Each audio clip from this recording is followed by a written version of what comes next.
Assalamualaikum warahmatullahi wabarakatuh. Perkenalkan, nama saya Faradila Latif Andrina, akan mempresentasikan struktur organisasi dan wewenang. Struktur organisasi sebagai suatu garis hierarki yang mendeskripsikan berbagai komponen yang menyusun perusahaan di mana setiap individu atau sumber daya manusia pada lingkup perusahaan tersebut kemudian memiliki posisi dan fungsinya masing-masing. Pendapat struktur organisasi menurut para ahli, salah satu di antara ada Delianggi, berpendapat bahwa struktur organisasi adalah kerangka yang mewujudkan pola tetap dari hubungan-hubungan di antara bidang-bidang kerja maupun orang-orang yang menunjukkan kedudukan dan peran masing-masing dalam kehidupan kerjasama. Komponen struktur organisasi yang pertama adalah CEO, sebagai jabatan tertinggi dalam sebuah bisnis yang menakodai arah dan tujuan dari perusahaan. Yang kedua ada direksi, terdiri dari 4 jabatan penting yang harus ada dalam perusahaan, yaitu direktur utama, direktur keuangan, dan direktur personalia. Kemudian ada manajer, mengintegrasikan berbagai variabel seperti pengarahan, koneksi, seleksi, komunikasi, dan pelatihan. Yang keempat ada divisi regional, menjalankan kebijakan dan prosedur baku dari kantor pusat. Divisi regional biasanya beroperasi sebagai badan usaha untuk meningkatkan nilai tambahan perusahaan.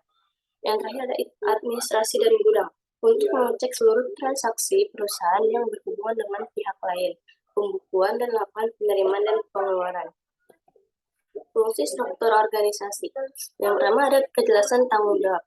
Setiap anggota dalam organisasi memiliki tugas dan tanggung jawabnya masing-masing. Yang kedua ada kedudukan dan koordinasi. Koordinasi dibutuhkan untuk menghindari adanya miscommunication yang dapat memberikan dampak negatif bagi bisnis yang sedang berkembang dan dapat digunakan sebagai dasar dalam penyelesaian pekerjaan yang membutuhkan komunikasi antar jabatan. Yang ketiga ada pengendalian dan pengawasan. Tercapai tujuan dan berdirinya suatu bisnis adalah melalui pengendalian dan pengawasan rutin untuk melakukan evaluasi kinerja sesuai dengan tugas dan fungsi masing-masing anggota. Lalu kejelasan dalam jalur hubungan. Dalam melakukan tugas dan tanggung jawab, setiap anggota dalam organisasi harus terlihat jelas sehingga proses pekerjaan lebih efisien dan saling memberikan keuntungan. Elemen struktur organisasi. Terdapat 6 hal pokok yang perlu diperhatikan oleh manajer saat hendak mendesain struktur organisasi. Yang pertama ada spesialisasi pekerjaan, yang kedua departementalisasi, yang ketiga rantai komando, yang keempat rentang kendali, yang kelima sentralisasi dan desentralisasi, kemudian yang terakhir keenam formalisasi. Jenis-jenis struktur organisasi. Jenis-jenis struktur organisasi pada perusahaan. Yang pertama ada struktur organisasi fungsional, yaitu pembagian kerjanya dilakukan berdasarkan pada fungsi masing-masing manajemen. Yang kedua ada struktur organisasi divisional, pengelompokan berdasarkan pada kesamaan produk, jasa atau servis atau layanan, pasar dan letak geografisnya. Lalu yang ketiga struktur organisasi lini, hubungan antara atasan dengan bawahan terdiri secara langsung dan vertikal. Yang keempat ada struktur organisasi lini dan staf, penggabungan antara beberapa kombinasi dari struktur organisasi lini dengan atasan komando akan tetapi tugas pemimpin dibantu oleh beberapa staf. Lalu yang kelima ada struktur organisasi matriks, penggabungan antara struktur organisasi fungsional dengan struktur organisasi divisional. Yang terakhir ada struktur organisasi komite atau proyek. Setiap tugas kepemimpinan dan tugas-tugas khusus lainnya harus dilaksanakan dan dipertanggungjawabkan secara kolektif oleh sekelompok pejabat yang berupa dewan atau komite.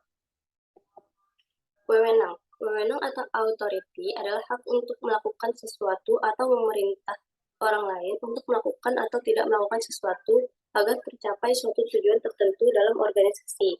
Contohnya manajer yang memberikan perintah kepada bawahannya dan mempunyai hak untuk menilai. Menurut Tehani Handoko, wewenangan dibagi dalam 2 sumber, yaitu formal atau pandangan klasik dan teori penerimaan. Wewenang formal merupakan wewenang pemberian atau pelimpahan dari orang lain.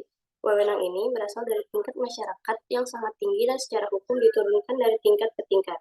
Berdasarkan dari teori penerimaan, acceptance theory of authority, Wewenang timbul hanya bila hal itu diterima oleh kelompok atau individu kepada siapa wewenang tersebut dijalankan, dan ini tidak tergantung pada penerima atau receiver. Sumber-sumber wewenang. Yang pertama ada sumber-sumber hukum, disebut juga teori wewenang formil, sebab mempunyai segi-segi yuridis, formil, dan bersifat legal, serta diatur dengan adanya surat-surat berkekuatan hukum. Misalnya, surat keputusan atau Besluit. Yang kedua ada sumber kebiasaan. Adalah suatu perkesahan autoriti yang didasari rasa percaya dan adanya anggapan suci tradisional. Yang ketiga ada sumber pelimpahan atau delegation. Disebut juga acceptance authority. Seorang manajer atau top manager tidak mungkin menyelesaikan tugas-tugasnya seorang diri. Oleh karenanya, ia perlu melimpahkan wewenangnya kepada para pimpinan di bawahnya. Beberapa authority yang dapat dilimpahkan adalah yang pertama program authority, yang kedua organizational authority, yang ketiga personal authority. 4. Sumber rahmat dan hidayah Tuhan, disebut charismatic authority atau juga moral authority. Wewenang ini diberikan kepada para nabi. Batas-batas wewenang. Untuk menghindari pencegahan penyelewengan, baik yang bersifat pelampauan wewenang ataupun penyelewengan wewenang, maka perlu adanya batas wewenang yang jelas dan tegas. Batas-batas wewenang ini bertambah menyempit pada tingkat manajemen yang lebih tinggi. Artinya, bertambah tinggi kedudukan seorang dalam tangga organisasi, wewenangnya bertambah luas dan batasnya bertambah sempit. Yang pertama ada sumber daripada authority itu sendiri. Yang kedua ada pertimbangan praktis, dan yang ketiga pertanggungan jawab. Sekian presentasi saya, kurang lebihnya mohon maaf. Wassalamualaikum warahmatullahi wabarakatuh.